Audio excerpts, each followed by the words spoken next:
31 ఫీట్ల గజస్తంభం అండి. సరే అండి, ఇది మీకు ఏమైనా ఐడియా వస్తుందా? ఈ విగ్రహాలను చూస్తే రెండు, వీళ్ళు ద్వారపాలకులు. మన టెంపుల్స్ లో ఎంట్రన్స్ గర్భగుళ్ళకి వెళ్ళేటప్పుడు సైడ్కి ఉంటారు కదా, రైట్ సైడ్ వచ్చి ద్వారపాలకులు. చూడండి ఎంత చక్కగా అద్భుతంగా చేశారో. వేళ్ళు ఫినిషింగ్ వర్క్ ఇంకా ఉందమ్మా. ఇది కళ్ళు బ్యాలెన్స్ ఉన్నాయా? హెయిర్ కూడానా? ఇది ఎంత ఫీట్స్? 5 ఫీట్స్. మీకు ఈ నంది దేనికి ఎన్ని రోజులు పట్టింది? ఈ నంది దేనికి మీకు ఎన్ని డేస్ పడుతుంది? 15 రోజులు అవుతుంది. అచ్చా, అది చాలా కష్టంగా అనిపిస్తుంటుంది వర్క్ చేస్తుంటే, లేకుంటే మీకు మీ వర్క్ ఇదేనా? అంటే మాకు ఆల్రెడీ అలవాటు అయింది కాబట్టి అంతే అనిపించింది.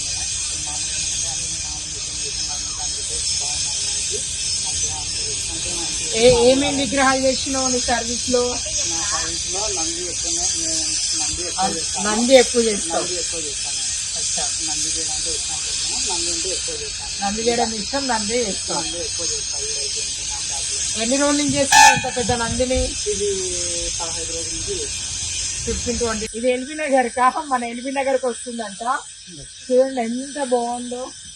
ఇంకా వర్క్ ఫినిష్ అవ్వాలి కదమ్మా, ఇంకా వర్క్ ఫినిషింగ్ ఉంది.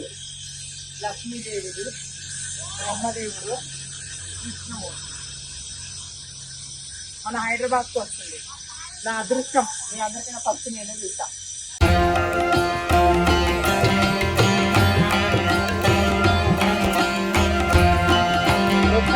గజస్తంభం అండి, శ్రీకాకుళం గ్రామానికి వస్తుంది.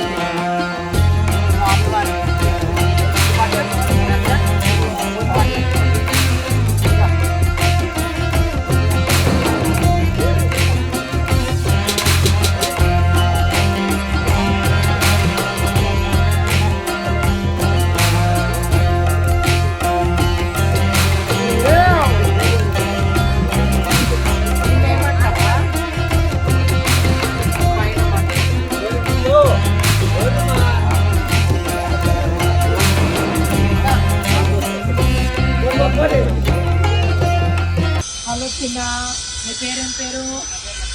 లక్ష్మణ. గట్టిగా చూపిస్తుంది. ఏం విగ్రహం చేస్తున్నావు? అది ఆంజనేయ స్వామియా? నువ్వే చేస్తున్నావా? ఫినిషింగ్ అంటే చిన్న చిన్న డిజైన్స్ వర్క్స్ ఎప్పటి నుంచి చేస్తున్నావు? నువ్వు ఎన్ని ఇయర్స్ నుంచి చేస్తున్నావు? సంవత్సరం అయిందా? చదువుకోవట్లేదా? అంటే మీ వర్క్ ఇదేనా? స్కూల్కి వెళ్ళవా? ఎక్కడి దాకా చదివినావు? 8th వరకా? చదువుకోవాలని లేదా? విగ్రహాలు చేయడం అంటే ఇష్టమా? మీరేం విగ్రహం చేస్తున్నారు? ఫినిషింగ్ చేస్తున్నారా? మీరు ఎన్ని నుంచి చూస్తున్నారు?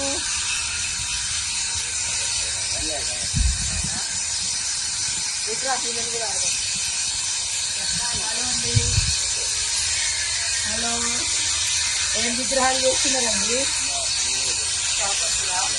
లేదా అమ్మవారి విగ్రహాలు చేసేటప్పుడు మీకేమైనా అమ్మవారిని రూపం మీకు భయం అనిపించడం కానీ అలాంటివి ఏమి అనిపించదా? నిష్ఠ నియమంతో చేస్తారా? అంతేనా? 2 రోజులు పడుతుంది ఒక విగ్రహం చేయడానికి? 6-10 రోజుల్లో చేసేస్తాం మొత్తం. అర్జెంట్ కావాలంటే 1000 అమ్మ. ఈ విగ్రహము వెంకటేశ్వర స్వామి, చెన్నకేశ్వర స్వామి. ఈ విగ్రహం మీకు తయారు చేయడానికి ఎన్ని డేస్ పడుతుంది? కంపల్సరీ. అంటే మీరు ఇప్పుడు నాకు తెలియక అడుగుతుందా, మీరు ఇలా విగ్రహాలు చేసేటప్పుడు చెప్పేటప్పుడు నేను ఇష్టాలు అనేది పాటిస్తారా?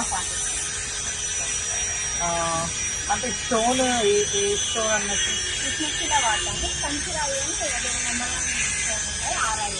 మీరు ఎక్కడి నుంచి తీసుకొస్తారు? తమిళనాడు నుంచి ఒక రాయి వస్తుంది, ఒంగోలు కోటపకొండ సైడ్ నుంచి ఒక రాయి వస్తుంది.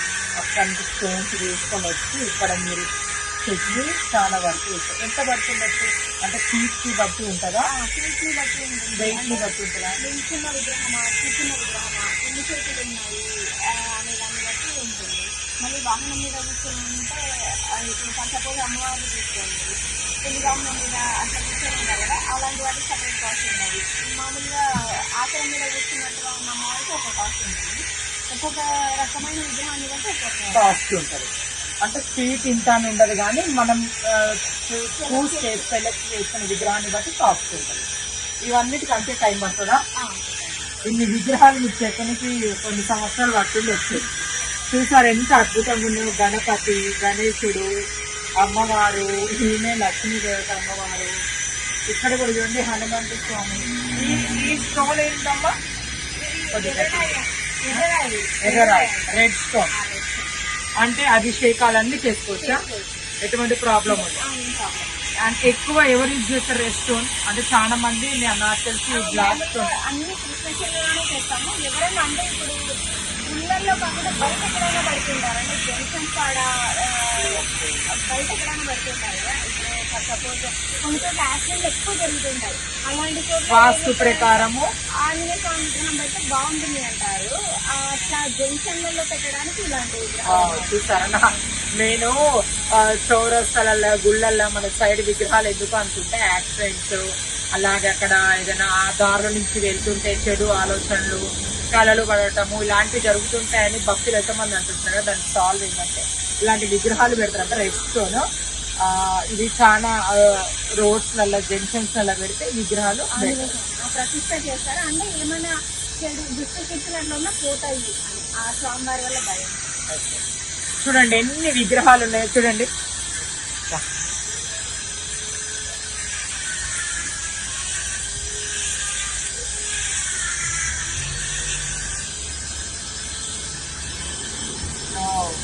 చూసారా ఎలిఫెంట్ ఏనుగు ఎంత బాగుందో. ఇది మొత్తం ఒకటే స్టోన్ అండి.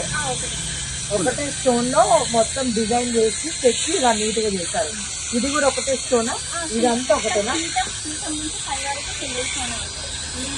విగ్రహం ఇది ఎలిఫెంట్ అంటే ఎన్ని డేస్ పడుతుంది?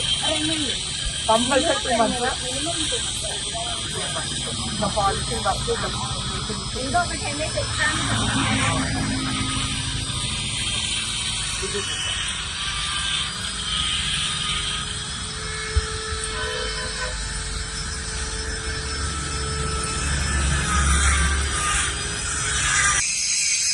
హలో అండి, అందరికి నమస్తే. శనార్థులు. నేను మీ జోగిని నిషాక్రాంతి ఫ్రమ్ తెలంగాణ, హైదరాబాద్. నేను ఇవాళ శ్రీ శారద శిల్ప కళా మందిర్, ఆలగడ్డ విలేజ్, నంద్యాల జిల్లా, నంద్యాల రోడ్ లో ఉందండి. ఇక్కడ స్వామివారి విగ్రహాలు, అమ్మవారి విగ్రహాలు చెక్కబడుతున్నారు. చాలా అద్భుతంగా చెక్కుతున్నారు. అన్ని దేవస్థానాల్లో వీళ్ళు ప్రొవైడ్ చేశారు విగ్రహాలని. అలాగే మేము ఎందుకు వచ్చామంటే కారణం మెయిన్ గా మా గురువు గారైన కుమారస్వామి నూతనగా గుడి కట్టారు. ఆల్మోస్ట్ గుడి ఉంది, కాకపోతే ఇప్పుడు ఇంకా పెద్ద గుడి కట్టారు. అందులో శివలింగము, రేణుక ఎల్లమ్మ, నవగ్రహాలు, అలాగే బలిపీఠము, కోతలింగన్న, సుబ్రహ్మణ్య స్వామి, అలాగే మెయిన్ గజస్తంభము, అలా అమ్మవారికి సంబంధించిన, స్వామివారికి సంబంధించిన విగ్రహాల కోసం మేము వచ్చామండి. చాలా మంచిగా అనిపిస్తుంది. రవీంద్రచారి గారు ఇక్కడ మెయిన్ ఆఫీస్, ఈ షాప్ కి మొత్తం ఈయన మేనేజర్, ఓనర్ గారు. చెప్పండి. నేను దాదాపుగా 1995 నుంచి నేను తిరుపతి నడుస్తున్నాను. గతంలో నేను చాలా ఆలయాలు కట్టాను, కానీ యాదాద్రి టెంపుల్తో మాకు మంచి గుర్తింపు వచ్చింది. తెలంగాణలో నాగార్జున సాగర్ పని కూడా చేశాము. అక్కడ గవర్నమెంట్ కాంట్రాక్ట్ చేశాము. అంటే అన్ని శిల్పం అంటే స్టోన్ వర్క్ సంబంధించింది. మొత్తం మెయిన్ గర్భగుడి అంతా మేము నిర్మించినాము. అచ్చా, యాదగిరి, ఇది మా తెలంగాణ లక్ష్మీ నరసింహస్వామి గుడి, అందులో కూడా మీరు వర్క్ చేశారా? మెయిన్ గర్భగుడి, స్వామి ఉండే గర్భగుడి కట్టాను నేను. మిగతా చుట్టుపక్కల అంతా మొత్తం దగ్గర 10 మంది కాంట్రాక్టులు ఉండేవాళ్ళం. మాది మెయిన్ కాంట్రాక్ట్ అది. మాది వరకు మేము చేసినాము. మమ్మల్ని చేశారు. ఎలా అనిపించింది స్వామివారి గర్భాలయము మీరు వర్క్ అంటే ఆ పని చేసిన? మనం ఎప్పుడో ఏ తాతల కాలంలో కట్టిన టెంపుల్ కదా, మళ్ళీ మీ చేతుల మీద జరిగింది అంటే మీకు ఎలా అనిపిస్తుంది? మా చేతులు జరిగింది చాలా గొప్పగా అనిపించింది. కానీ అయితే ఆ పనిలో చూసేదానికి వాళ్ళు అందరూ పని పర్వాలేదు, బాగానే వచ్చింది, కేవలం బాగా చేసినారు అనిపిస్తున్నాం కానీ సన్మానం పొందినాము. దాంట్లో సాధక బాధకాలు తెలుపుకుంటూ గుర్తించాల్సి ఏంటంటే దాంట్లో మాకు అంతా పని చేసిన తర్వాత ఒక 80 లక్షలు అప్పు మిగిలింది. ఆ 80 లక్షల అప్పును మళ్ళీ ఇప్పుడు ఈఎంఐ ద్వారా కడుతున్నాము. అయితే ఆ స్పాన్ దయ వల్ల ఈ 2 సంవత్సరాలు మళ్ళీ కరోనా వచ్చి కొంచెం బ్రేక్ అయింది మాకు. కరోనా తర్వాత ఇప్పుడు మళ్ళీ కుదురుతుంది, లక్షణంగా బాగా జరుగుతా ఉంది. అయితే ఆ స్వామి ఆ పని చేసేటప్పుడు ఒక ఎకరా పొలం కొనిన్నాను. అది ఈరోజు వచ్చి మమ్మల్ని ఆ స్వామి మమ్మల్ని కరుణించినాడు.